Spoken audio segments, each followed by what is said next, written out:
It's not about what you're doing, it's why you're doing it. But what part of you is setting the goal? And what's the purpose? I remember I used to say, I want to earn $1 million a year. And a good friend asked me one day, he said, how much is your dream lifestyle? I said, oh, about 250 a year. He says, then why do you need to make a million? And I remember when that hit me, I asked one of my clients who came to me, who was worth about 30 million at the time. And he asked me, he says, can you help me get to 100 million? I said, absolutely. Because it's just shifting who you're being. I said, but my question is why? Why do you want to earn $100 million? He couldn't answer. I said, so you can walk into a room and other people say that guy's worth $100 million. That's ego. And while you're out here trying to matter to the world, you have two young boys at home wondering if they matter to you. Have you ever made a mistake that completely changed your life? My guest today is an amazing human being who knows what it means to make a mistake. We all make mistakes, and I've heard the average person makes somewhere between 18 to 20 mistakes per day. And some days I feel like an overachiever who simply and easily blows past those numbers. In this episode, Elijah and I talk about the mistake that landed him in prison, how he dealt with it, and what he did to change his life after prison. Let me tell you a little bit more about him. Elijah has faced significant challenges, including homelessness and job loss. He has transformed his life to become a successful entrepreneur, author, international speaker, and mentor. He is also actively involved in helping people who are in prison and regularly visits prisons to share his wisdom and advice. As you listen to this episode, you may be surprised at what bubbles up for you. Elijah's calm presence will reveal insight about you and your life that you haven't seen or thought or felt before. I know because it happened to me. My guest today is Elijah Kai. He is an amazing speaker. Elijah has a background that most of us could have never imagined. So Elijah, thank you so much for being on the podcast. You have a background that is unique for most people. Tell us a little bit about your background. Sure. I'll give you the Reader's Digest version as much as possible, but by the time I was 20 years old, I had attended 14 schools before I graduated high school. My mom got addicted to crack 6 months after I was born. So for the first 8 years, I bounced around from crack house, homeless shelter to homeless shelter, just chasing my mom. And there were times where she would take me into a house and say, I'll be right back, and go into the bathroom and go out the window and be gone for a couple of days while she was binging out. There were times where she would be stealing in the store and the security would come running after her and she would just let go and take off. But she made sure I knew my grandmother's phone number so that I knew to get picked up. There were times where SWAT team would bust in our doors looking for my mom. I was molested during that time. I was held for ransom by a drug dealer she owed money to. And then when I was 8, I met my father. He just showed up out of the clear blue sky. I had no idea who this man was. And he said that my mother didn't want me anymore. I needed to come live with him. And so that started a hatred for my mother that lasted about 20 years. And my father and I did not get along at all. It was a very contentious, abusive relationship. We kept moving around, kept bouncing around. He was very mean and had a heavy hand. And when I was 14, I threatened to kill him. I told my cousin that I would cut his throat while he was asleep. I had it completely premeditated. I knew I would eventually get out because I was a minor when it happened, and I would claim all sorts of abuse. And then he sent me back to live with my grandmother. That was for my last 2 years of high school. I went back to live in California with my grandmother, and then that was right around when 9/11 happened. And I decided to go into the military because I figured that'd be a great way to escape and get away from everybody that was causing me pain. And once I got out on my own, that I would be able to create a different life. But unfortunately, all the trauma followed me. And I married the first girl who said she loved me at 18 years old. And then I physically, mentally, emotionally abused her until she got the courage to leave. And so with that, I took a loaded gun, put it in my mouth, pulled the trigger, and the only thing that saved me was it misfired. It was at that Yeah. when I realized I didn't want to die. I just didn't know how to live. And so I just started drinking until I couldn't see straight. And that's how I ended up in court at 19 or 20 years old, being handed down a sentence of 10 years probation. And that's when I met this guy named Hank. What were you sentenced for? You had been drinking a lot, Yeah. but what was the crime that you were being sentenced for? Unknowingly having sex with a minor. So I was 18 years old at a party, at a military party that a friend of mine was throwing, and had sex with the wrong girl. And just in the middle of the night one night. And 3 days later, I got picked up for rape. And we proved that wasn't true. The girl ended up admitting that she lied.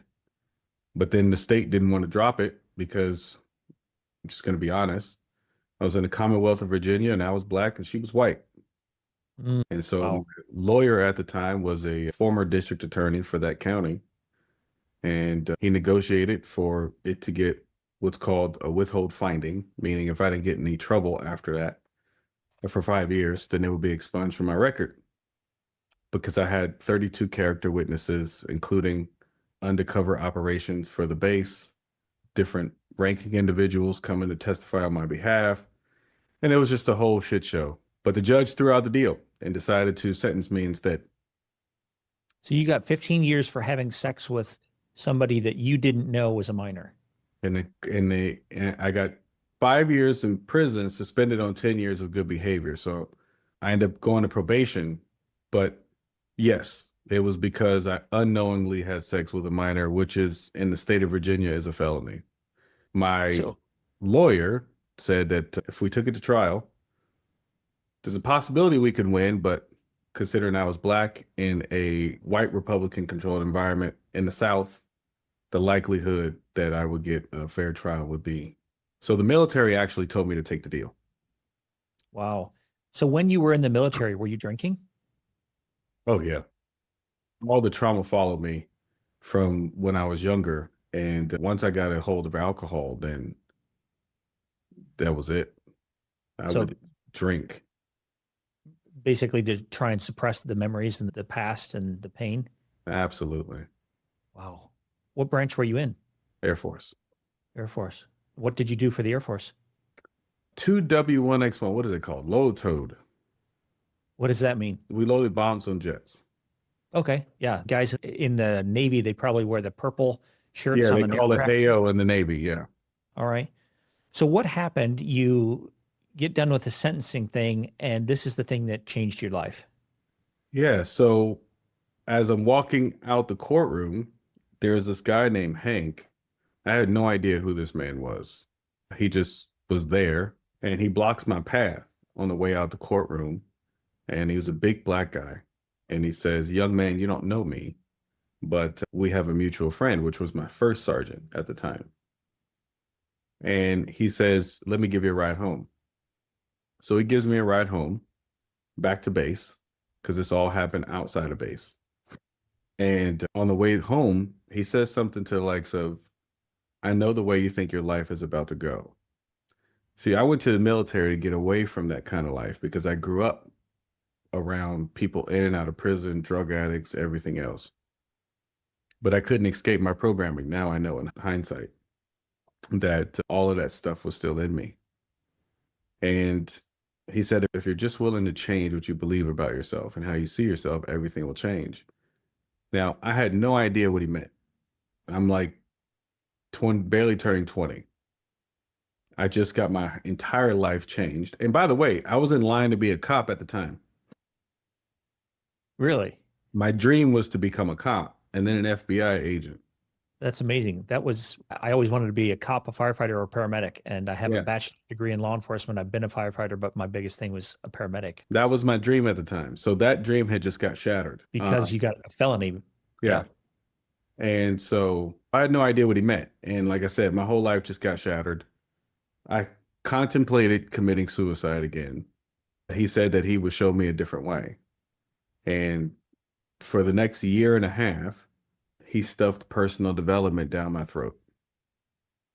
everything from Tony Robbins to Jim Rohn to Brian Tracy, all this stuff that I never ever heard of before.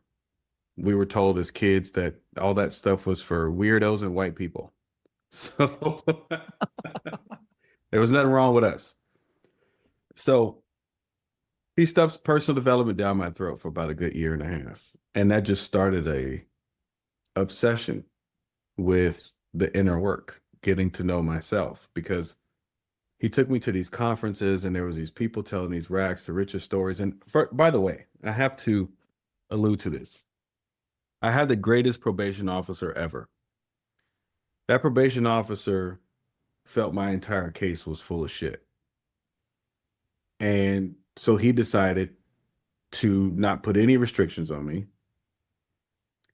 He allowed me to leave the state whenever it was necessary to go to these conferences. He barely ever asked me to check in. He just called me on the phone. Are you okay? Yes. And then after 2 years, he wrote a letter to the judge to get me off probation. And so a 10-year probation sentence turned into 2. That's outstanding. And I couldn't have been more grateful. But during that time period, he allowed me to travel as much as I needed to better my life and find a different route, because I was getting out of the military because I lost my security clearance. But I still didn't get a dishonorable discharge because the military was very sympathetic to the situation. They just thought it was bullshit. What did you start thinking when you start listening to people like Tony Robbins, Jim Rohn, Brian Tracy, all of these things? What was going through your mind the first time you heard it? It was hope that I could do something different. I could still be something. I could still create a life that would be something amazing. And when it was all about just my mindset, because that's everything started just with mindset. When I was like 20 years old, when it all happened, everything started just with about mindset, changing your belief system. And I got really intrigued with that, but I also got really irritated because people kept talking about change your beliefs, but no one would ever talk about how to do it. Right. And I didn't have the money to go to these expensive conferences and everything else. So I just became really obsessed with understanding the human belief system so that I could understand me and why I was the way I was and why I acted the way I acted and why I was so angry and had such temperamental issues and all the things that affected me from my past. So when I first started hearing these things, it was hope that I could live a different life. So you're getting a high on hopium, but there's no methodology for you to do it. So that somebody turned on the lights of your attic, you see the things that need to be cleared out of your way, but they don't give you a broom or a dustpan or a shovel to start clearing these things out of your way. And so you're looking for the path forward, but not knowing how to get there. Yeah, but here's the thing. Life is always moving and life doesn't miss, but you can only miss what life is doing on your behalf. Because although I did not have the answers, the people necessary who had the answers and the resources continued to show up without any of my involvement in making them show up. And what I mean by that is one of my great friends, Steve Harrison, he says, when you have a mother's commitment to something, people play with the word commitment. But imagine being as committed to anything as a mother is to feeding her child. And when you have that level of commitment towards anything, you become a black hole for everything necessary for that outcome to occur. And I had one commitment to become the best version of myself. And at the time, I'm not going to lie, it was about revenge. I'm not this person that they tried to paint me to be. And I'm not going to go down the route that they think I'm going to go down. And so I am going to become so successful, because I remember hearing at one conference, they said, success is the best revenge. I said, well, I'm going to serve it on a cold plate. And so I had committed to spending the rest of my life to become as successful as I could possibly be. And I was willing to face any part of myself necessary and rip anything out of me that would prevent that from happening. And so I was committed on a whole nother level. And because of that, life kept moving and life kept bringing everything I needed, the people, the resources, the opportunities, just into my awareness. And when I look back at it, I have nothing but gratitude. And it's the reason why now I live my life in full trust and surrender. You ask me, what are you doing? How's your business? I don't have any plans. I stopped making plans because I recognize that it's already happening anyway. So you're letting the universe or serendipity or whatever, God, whatever you believe in, that's going to be your guide to getting you to the next place. See, people watch people like Mark Zuckerberg or all these individuals get on stage and talk about how they did it, but they never pay attention to what they actually are saying. What they're really saying is, I have no freaking clue how I got here, but I can trace everything backwards and then out of a sense of service, try to put those things together in phases, or I did this and I did this. And then people try to follow that path and then recognize why, or then get frustrated because that path doesn't work out for them. But that's because those people didn't do it. Mark Zuckerberg, yes, he had the desire to create whatever that comparing thing was. But then everything else that happened, that wasn't his genius. That was opportunities or ideas presenting themselves and him being obedient to those opportunities and then following that path. And that's what any other successful entrepreneur, they will tell you, I got lucky. But what do they truly mean? I couldn't have planned the stuff that happened. We go as far as we can see with our headlights, but we know what the destination is.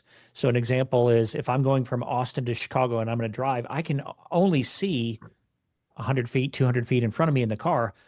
I can't predict every red light. I can't predict road closures, lane closures, or accidents, but I know where the destination is, and I'm going to start heading that direction. And, some days I'll fight wind and rain, but I just keep going. I think we all want a straight path, right? But there's no straight lines in the universe. The And ego so wants a straight path because the ego wants control. And that's the difference between effortless creation and stressful creation, is the release of control. You don't have control, even if you're under the illusion that you do have control.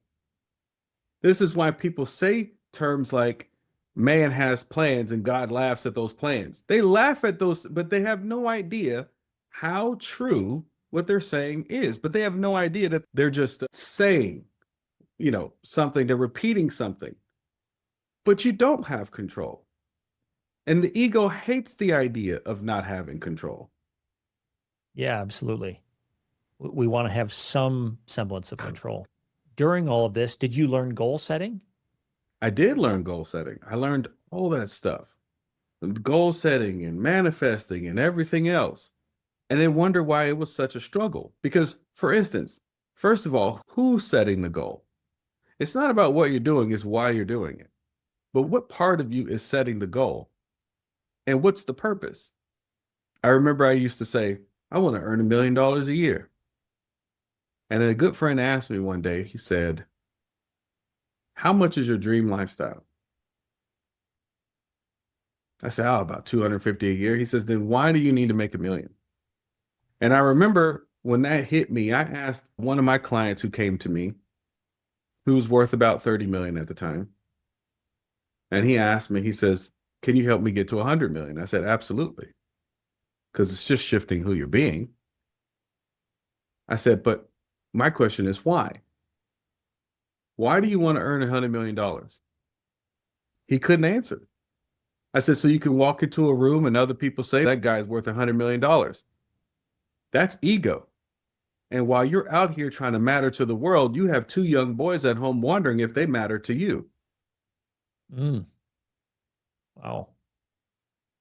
Because you spend all your time outside the home convincing yourself that you're doing it for them when all they ever wanted from you was time. They don't need $100 million. You do, because there's the little kid in you who still feels like they needs to prove themselves. And so now you want to go take over the world. And you wonder why, when you get to the top of that mountain, you're still unhappy. And it's worse to be rich and miserable than it is to be broke and miserable. Because when you're broke and miserable, you have something to blame it on. When you're rich and miserable, and you have everything you could ever want, and you still feel like you're unhappy and something's missing, that's when it really gets bad. Because now you have nothing else to blame it on. And everything you've been running from, you have no choice but to face. So my question is, it's not what goal you're setting, but who's setting it and why? That's excellent. I love that. Where do you think this comes from? Why are people setting these huge goals that to have more money than they ever need, to have more followers or influence than they ever need? Where's this coming from? Let me give it to you in an analogy. Imagine you're playing a video game and you're the player. You're the one who created the game. And you have on a headset so you can speak into the game. One day you're playing the game, and then all of a sudden a glitch happens. And the character in the game is no longer controlled by you. It's somehow got its own autonomy. But it wakes up inside the game and has no idea it's in a game. It's there. And so as it's trying to figure itself out, it's got 5 questions. Who am I? Where am I from? Where am I going? Why am I here? And what can I do? And so it starts trying things. And then it notices its feelings. There's things that it wants to feel, and there's things that it doesn't want to feel. And then it starts creating strategies. Strategies to feel what it wants to feel, and strategies to not feel what it doesn't want to feel. So then it starts convincing itself that it needs to accumulate more to feel what it wants to feel, and to not feel what it doesn't want to feel. And so it creates all kind of success and everything else, and a lot of chaos in the process, because it has no idea the purpose of the game. It just knows what it wants to feel and what it doesn't want to feel. And the entire time, the player outside the game is trying to communicate with the player in the game. Hey, but the more the character in the game succeeds, the less it hears the voice of the player who's trying to guide it in the right direction, because the player of the game absolutely knows the purpose of the game, because the player is the one that created it. So it's not until everything that the character builds collapses, or the character realizes that it's tired, and no matter how much it builds, it still doesn't seem enough, that it sits down and gets quiet enough to hear the player's voice saying, hey. And then the character goes, who is that? And the player goes, it's me. It's you. The higher you. The one that created the game. What do you want from me? Somehow we got disconnected. And we need to reconnect.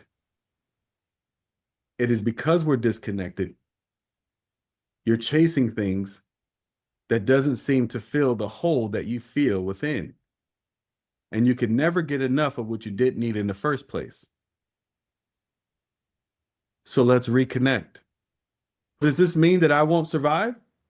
No, because I can't exist in the game without you. But if we move as one, not only will you get everything you ever wanted and feel everything you ever wanted to feel without lifting a finger, but everything that happens from here on will feel effortless, because I know the purpose of the game, and you get to enjoy the ride. You can never get enough of what you didn't need in the first place. That's why it's a bottomless hole. That's why they can never make enough money. That's why they could never get a big enough house. That's why the company can never get big enough. It's not for the sake of accomplishment, because there gets to a point where they recognize that none of it mattered in the first place. Where do most people realize this? At what point? Do they have to hit rock bottom in finances, relationships? Can you give me an example of maybe somebody Sure. who's actually had this happen? Everyone will experience this no later than their deathbed, which is when 99.9% of people experience this.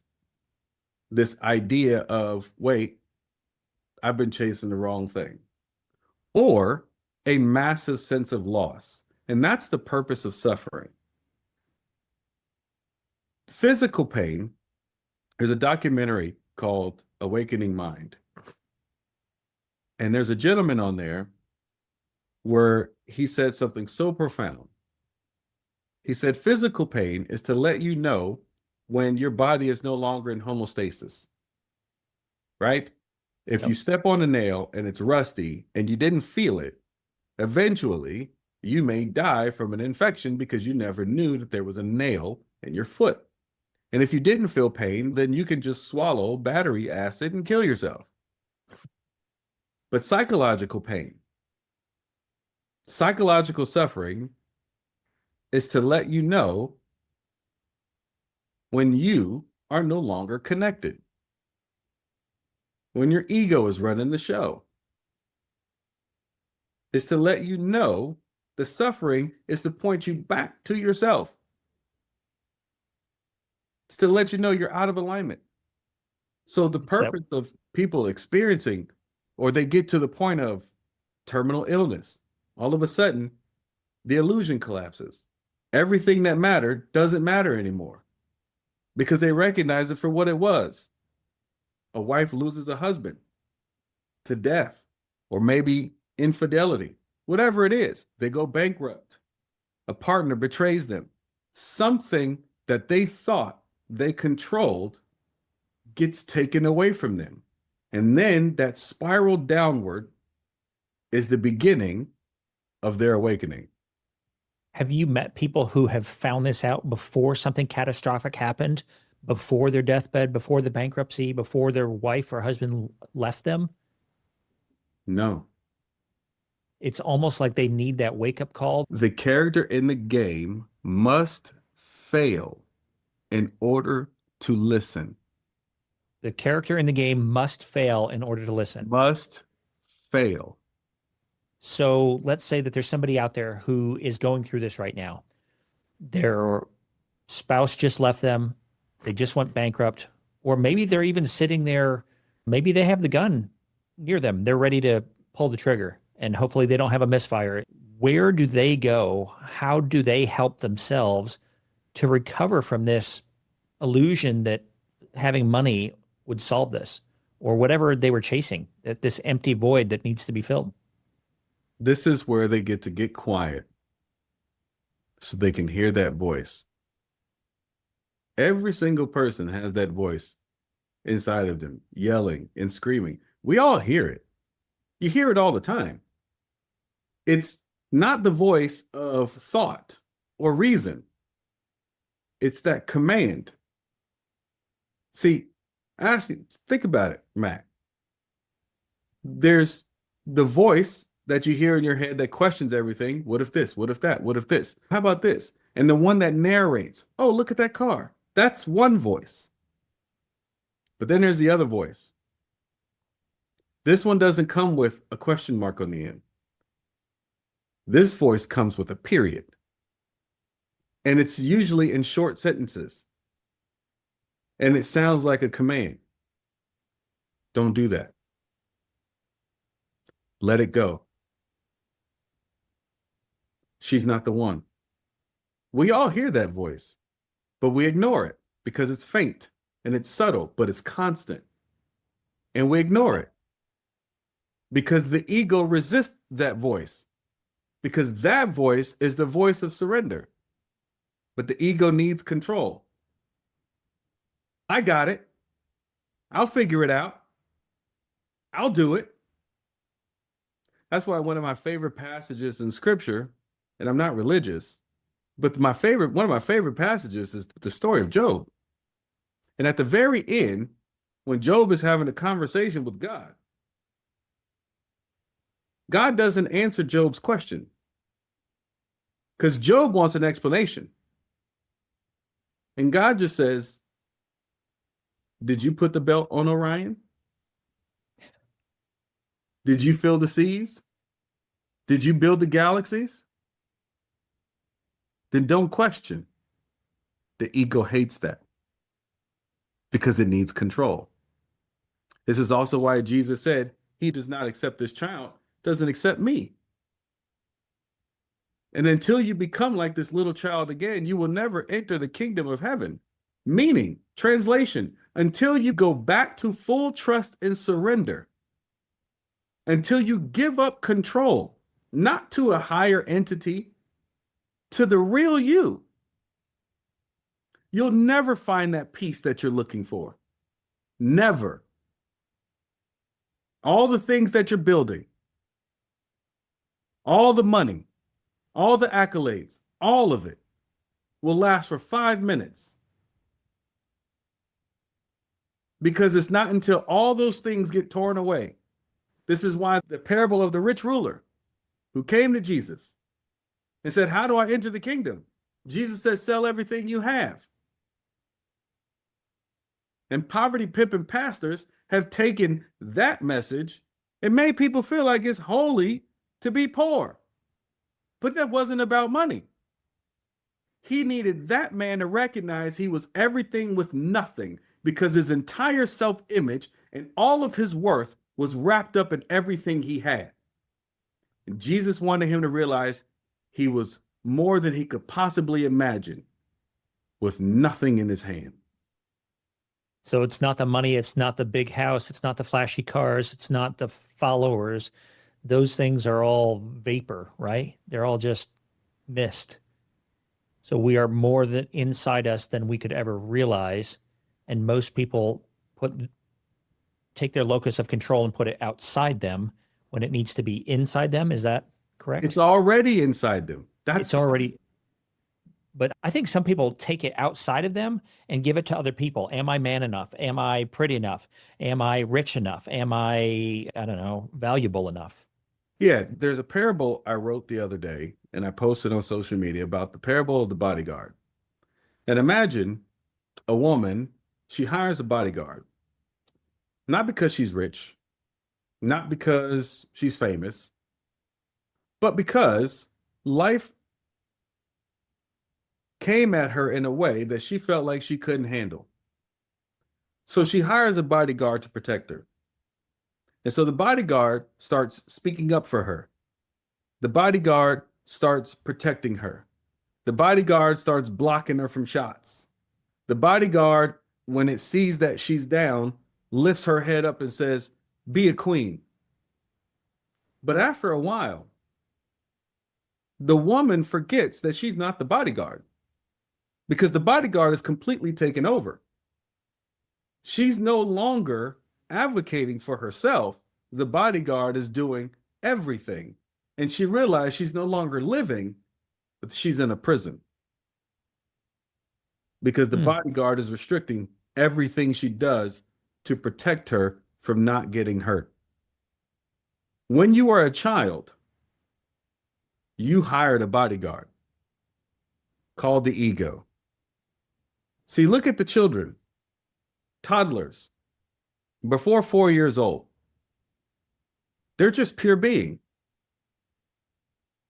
They just are. They're in full trust and surrender. No worries. They don't need therapy. They don't need coaching. They don't need to accomplish anything. They have joy just because they have joy. They have peace just because they have peace. It's amazing to me how much of the personal development industry is trying to teach you something you already are, you just forgot. Because when self-awareness kicks in for that infant or that toddler, then all of a sudden, the character wakes up inside the game. And now the joy isn't there just for being there because they felt something other than joy. and they're aware of it.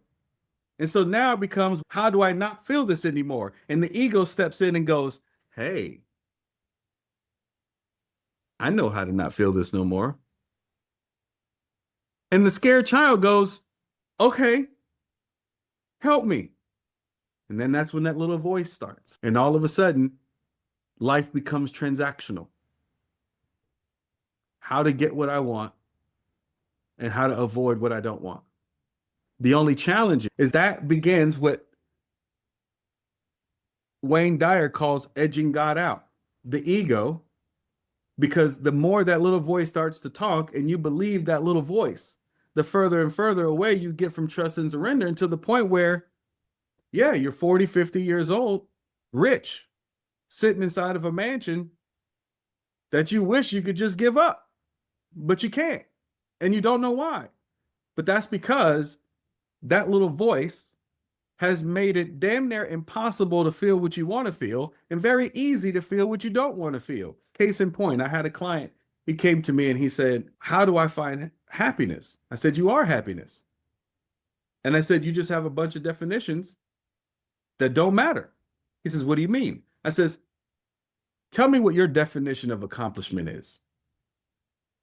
And he says, to be accomplished, I have to be the CEO of my company, make a certain amount of money, live in a certain, and he just starts naming this Mount Everest laundry list of shit that needed to occur for him to feel accomplished.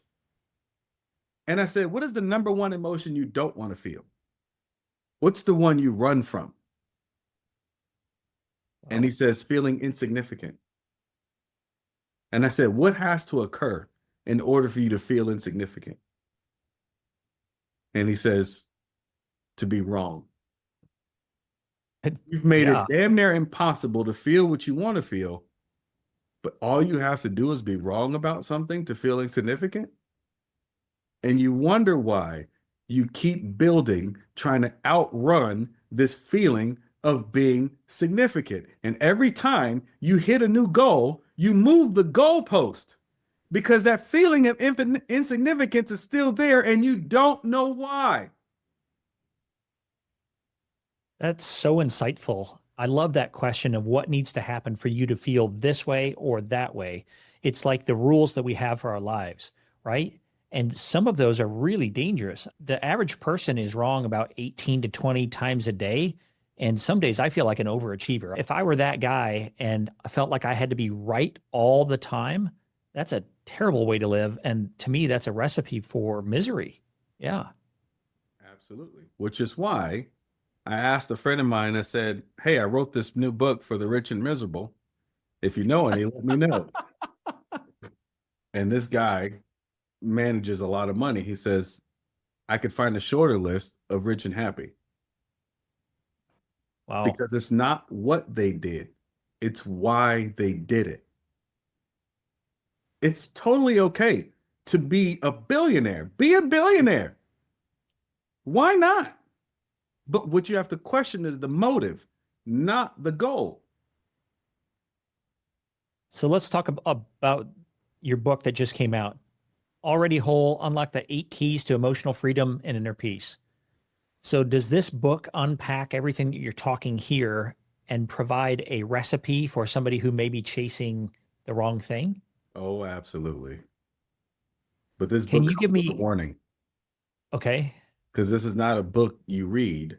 This is a book that reads you. Most people can't get through the first couple chapters without putting it down and having to come back to it. If their ego isn't ready to be confronted, then they definitely should not read this book. This book is for those who are at that point where something's got to change and they're looking for answers. This book is a mirror for them. So would this book be best given to somebody who's already broken, who's already had the fatal flaw? They've already hit bankruptcy or divorce or whatever it is. At what point should somebody read this book? When they start having questions, is this all there is? People are on a journey, right? We all think that the money's going to solve it, the flashy car, the nice house, whatever it is, the followers.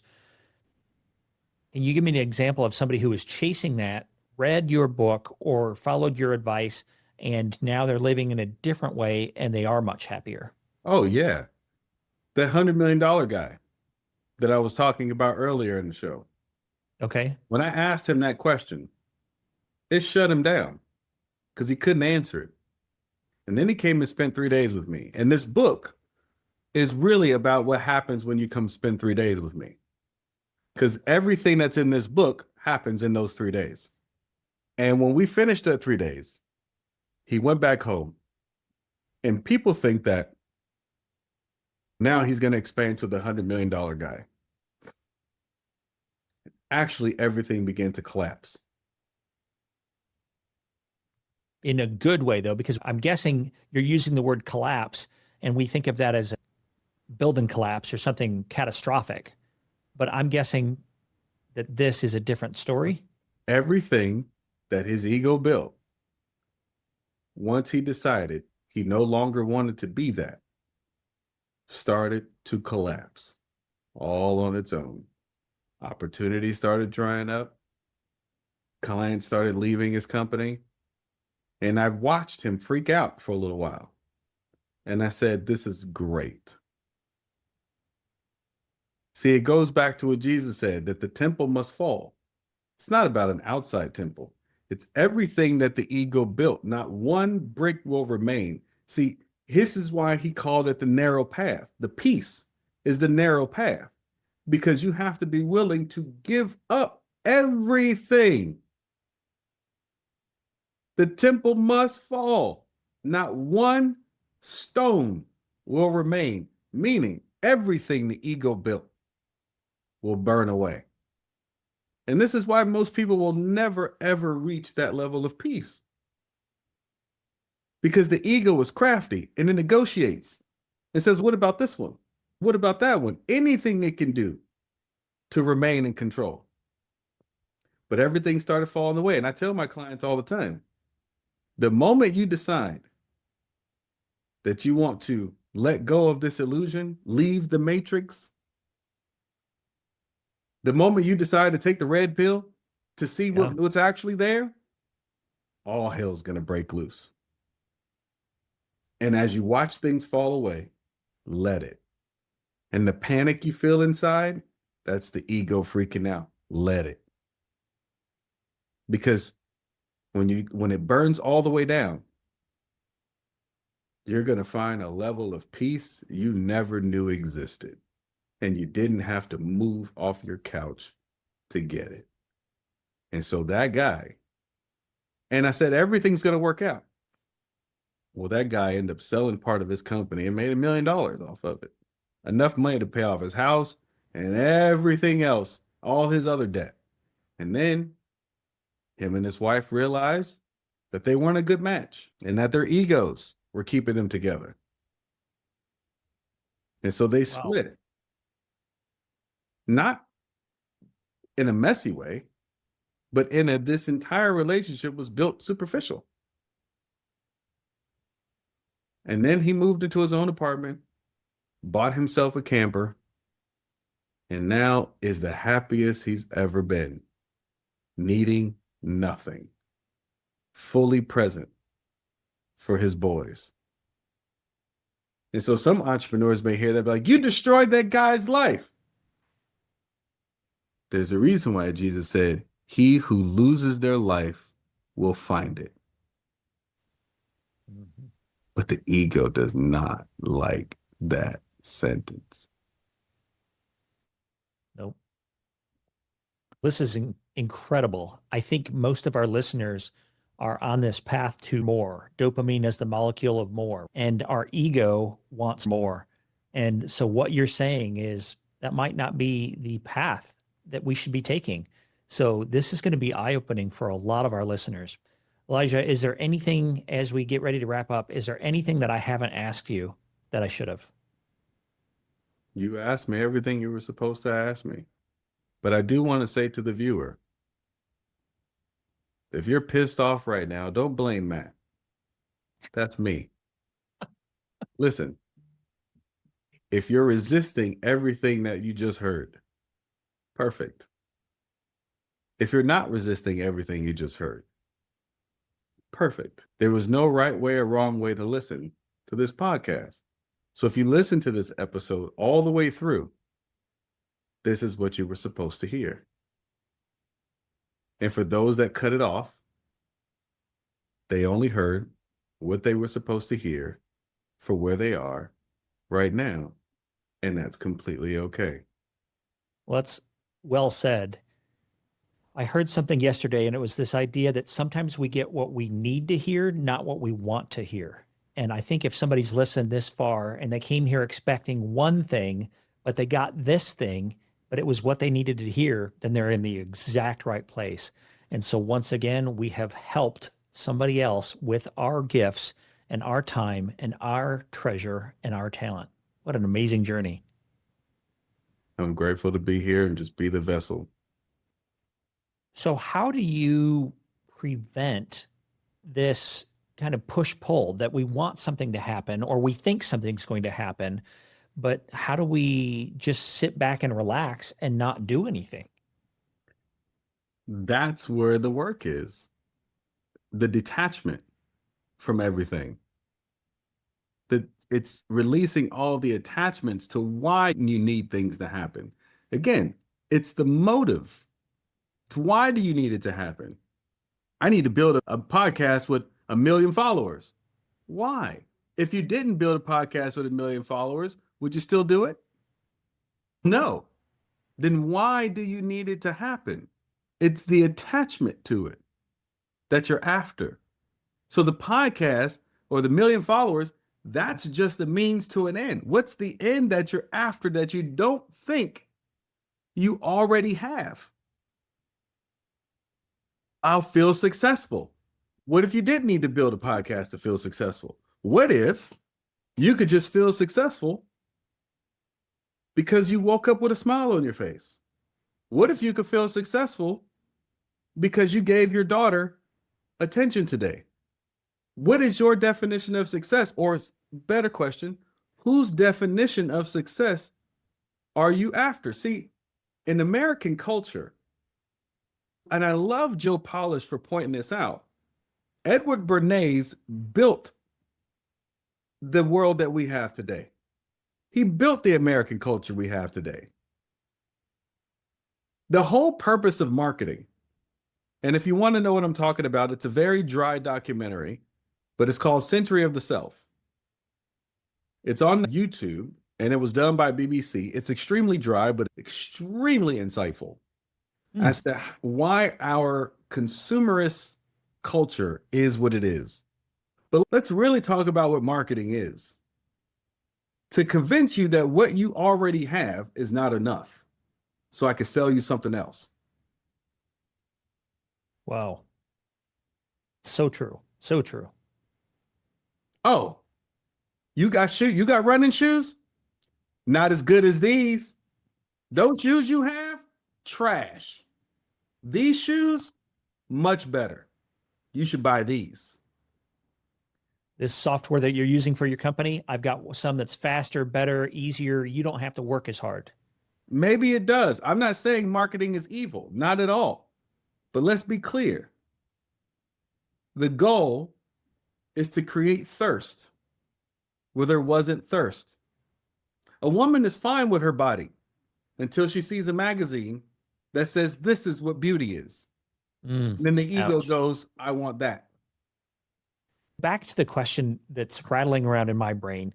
When you said that the question was, how do you not fight what's supposed to be coming for you? I look at it like I'm sitting in a self-driving car, maybe a Tesla that can maintain the lane, right? And I keep trying to grab the wheel. Is that kind of what this is like? Is that Absolutely. Life is already moving. So you just really, truly just need to kind of sit back and let whatever's coming to you come and stop trying to force everything? Isn't that what every spiritual tradition, when you break it all the way down, isn't that what the Buddha talked about? Isn't that what Jesus talked about? Isn't that what the Tao Te Ching is about? That's what it's all about. Trust and surrender. Love, trust, surrender. Or most egos don't like the idea of the word surrender, so let's call it yield. Yield to what's already occurring. But it's not taking me in a direction I want to go. Who is the I that's talking? Ego. Yeah. Yes, it's not going in the direction that the character, let's go back to the character in the game.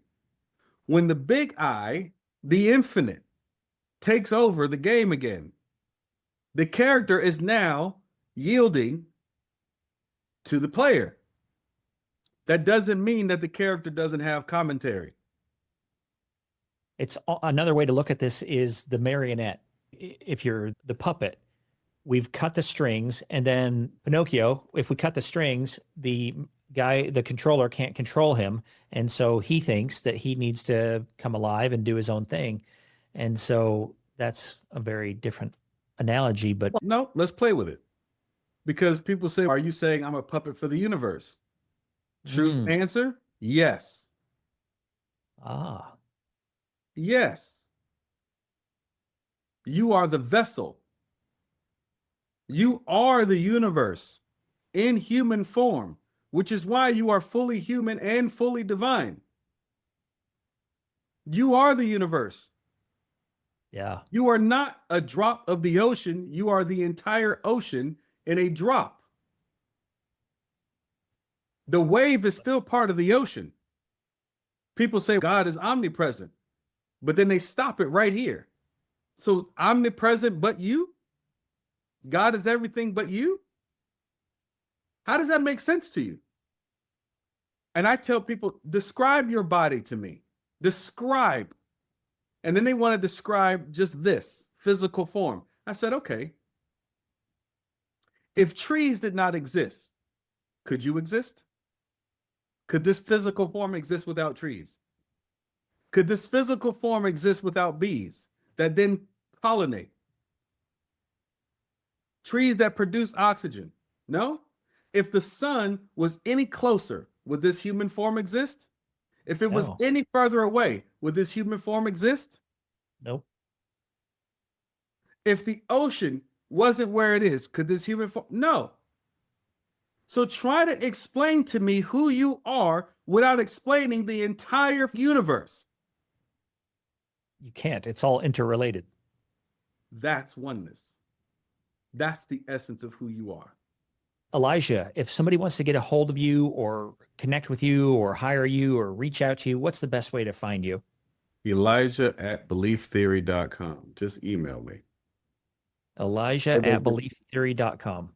Or they can find me on Facebook as Elijah Kai or Instagram as awakening_ with Elijah. And on LinkedIn, just know that if you reach out to me on LinkedIn, then it might be a while before you get a reply because I'm barely on LinkedIn. But Elijah@belieftheory.com goes directly to me. Okay. And will you spell your last name? Kai. Elijah Kai. All right. Thank you so much for this incredible journey. It does even make me question, am I going down the right path? Am I doing the right things? And I think that's the whole point of this. So well done. Grateful to be here, brother. Thank you for having me. All right. Until next time, thank you, Elijah. Hey, real quick, we're building a community of entrepreneurs helping entrepreneurs. These are people just like you who want to start or grow their businesses and are ready to take the next step. If that sounds like something you want to be a part of, sign up and join us today.